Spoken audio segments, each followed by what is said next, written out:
Où êtes-vous en ce moment? Vous êtes peut-être chez vous, en pyjama. Imaginez que quelqu'un soit en ce moment même en train de vous observer à travers votre webcam. C'est pas par hasard que je vous raconte ça, parce que c'est ce qui est arrivé à des lycéens aux États-Unis. L'école leur avait prêté des MacBooks pour leurs études qui pouvaient aussi ramener chez eux. On n'a clairement pas les mêmes lycées. Les responsables de l'école pouvaient à distance surveiller tout ce que l'étudiant faisait grâce à un logiciel espion. Les messages envoyés, les sites web visités et pire encore, prendre l'étudiant en photo par sa webcam. Les élèves n'en savaient rien car toutes les photos et captures d'écran étaient stockées dans un dossier caché du Mac avant d'être envoyées dans la base de données de l'école. Dans un mail, la responsable de la sécurité informatique du lycée disait à une des techniciennes: "C'est génial, c'est comme un petit feuilleton de l'école." Ce à quoi elle a répondu: "Je sais, j'adore ça." Oui, c'est méga creepy. Ils ont eu des photos de moments en famille, d'ados en train de se changer, en train de sortir de leur douche. Il n'y a rien qui va. Tout ça a fini devant la justice et ils ont dû payer plus de 600 000 $ de dommages et intérêts. Ce qui a mis la puce à l'oreille des étudiants, c'était qu'ils voyaient régulièrement la LED de leur webcam s'allumer un bref instant. Et c'est vrai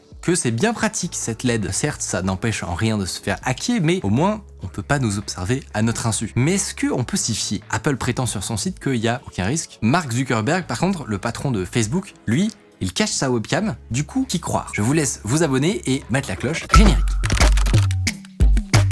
Déjà, j'ai découvert que si vous êtes un pirate et que vous voulez prendre une photo sans allumer cette LED, parfois c'est très simple. Par exemple, pour cette webcam, il vous suffit d'aller dans la base de registre et d'aller modifier cette variable juste ici. Et c'est tout. Il y a juste à faire ça. C'est un jeu d'enfant. Heureusement, beaucoup d'autres webcams ont une protection plus avancée. Du coup, ce qu'on cherche à savoir dans ce cas, c'est si l'activation du capteur et de la LED sont indépendants. Par exemple, la pomme qui s'allumait au dos des anciens MacBook était indissociable de l'écran qui s'allume. La pomme allumée était qu'un film translucide qui laissait passer la lumière de l'écran par derrière. Et on veut comprendre s'il y a une relation de dépendance similaire entre la caméra et sa LED. Si par contre les deux phénomènes sont indépendants mais s'activent juste au même moment, alors peut-être qu'une faille est possible. Quand on fouille le sujet, on tombe sur deux chercheurs de l'université de Johns Hopkins qui se sont posé cette question. En décortiquant les Mac de 2008, le même modèle que dans l'histoire, ils ont vu que la LED se situait sur le chemin entre le capteur et le microprocesseur de la webcam. C'est lui qui discute avec le capteur de caméra pour le prévenir quand s'allumer et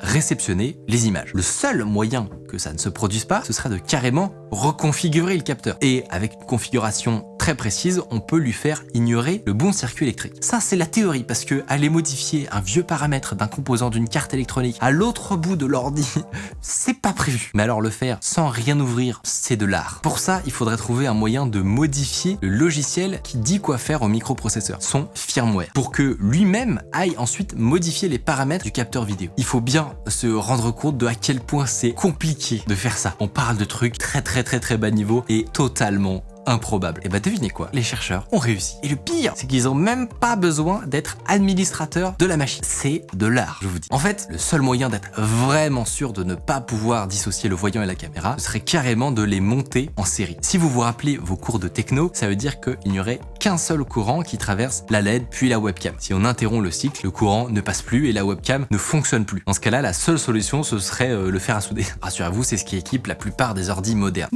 En 2016, un ancien chercheur de la sécurité de la NSA a révélé que certains malwares peuvent se greffer comme des parasites à la webcam. Il profite que vous utilisiez votre webcam pour un appel Skype par exemple, pour s'y greffer clandestinement et enregistrer le tout. Pour contrer ça, ce même chercheur a donc développé une application, Oversight, qui non seulement vous indique quand votre webcam s'allume, le même boulot que la LED, mais qui indique aussi quelles applis l'utilisent. Chapeau. Pour conclure, même si effectivement sur les derniers ordinateurs avec un montage en série c'est devenu compliqué, c'est totalement plausible de vous prendre en photo ou en vidéo sans allumer cette LED. Alors, s'il vous plaît, mettez un bout de scotch. C'est facile. Et si vous voyez le voyant des ordis de votre lycée s'activer de manière random, dites-vous que c'est peut-être tiré du service informatique qui regarde son feuilleton préféré. Et de toute manière, des chercheurs ont démontré que seulement 5% des gens détectent la petite lumière quand ils sont concentrés sur un document, alors qu'ils l'ont littéralement sous leurs yeux. Pour ceux qui ne seraient toujours pas rassasiés d'anecdotes croustillantes, est-ce que vous êtes déjà demandé si la colline Windows